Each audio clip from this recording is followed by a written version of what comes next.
After a slow start to the summer transfer window, Manchester United appear to finally be waking up. Agreements with Barcelona and Feyenoord have been reached for Frenkie de Jong and Tyrell Malacia, while interest in the likes of Lisandro Martinez, Christian Eriksen and Antony remains. So United Devil TV will now take a look at how Erik ten Hag's team could look next season if all 5 players arrive. A year ago, it looked as though David de Gea's United career was coming to the end. The Spain international had lost his place to Dean Henderson by the end of the 2019-2020 season, even though he was given the responsibility of starting the Europa League final. But De Gea, since then, has bounced back. He was one of the club's best players last term amid a nightmare campaign under both Ole Gunnar Solskjaer and Ralf Rangnick. And De Gea is now poised to start as Ten Hag's number 1. With Henderson likely to leave and veteran shot stopper Tom Heaton also facing an uncertain future. United want to sign a new right-back this summer. But with the club focused on other areas of their squad, it's feasible Diogo Dalot will continue to be deployed in that position next term. United do want a new centre-back, however,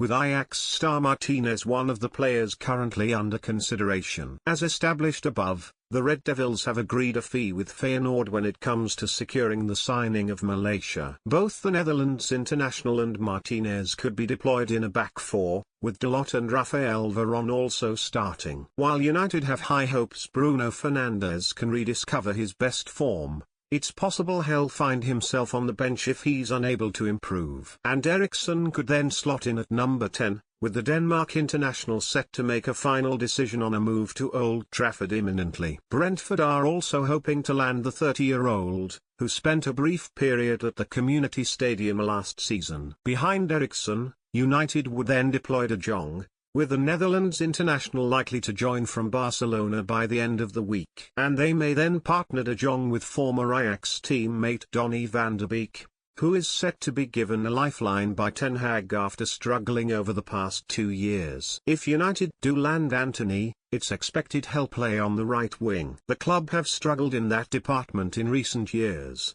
failing to see the best of the likes of Alexis Sanchez, Memphis Depay, Henrique Mkhitaryan, and Angel Di Maria. Down the middle would then go Cristiano Ronaldo, despite the veteran being linked with a move to Chelsea. And, on the left, United will be hoping Jadon Sancho can kick on after an underwhelming first year in English football. Marcus Rashford and Anthony Martial, meanwhile, would have to accept places on the bench, which could be damaging given the World Cup in Qatar is creeping increasingly closer. Arnold's bold statement speaking recently to fans at a pub. Meanwhile, United chief Richard Arnold insisted the club were keen to learn from the mistakes of the past, while also insisting the money was there for new recruits. "We spent £1 billion on players. We have spent more than anyone in Europe," he said. "I'm not thrilled where we are. It doesn't sit easy with me and I worry how we get this sorted for the future. What's happened is we have, burned through cash. You can't go to our training ground and say show me where the £1 billion is because we haven't spent money well historically." I'm not here to defend Chairman Joel Glazer. He must speak for himself. But you have taken the time to come here and make your views known, and I respect that. We've blown through an enormous amount of money. For this summer, the money the manager and the director of football John Murtough wants is there.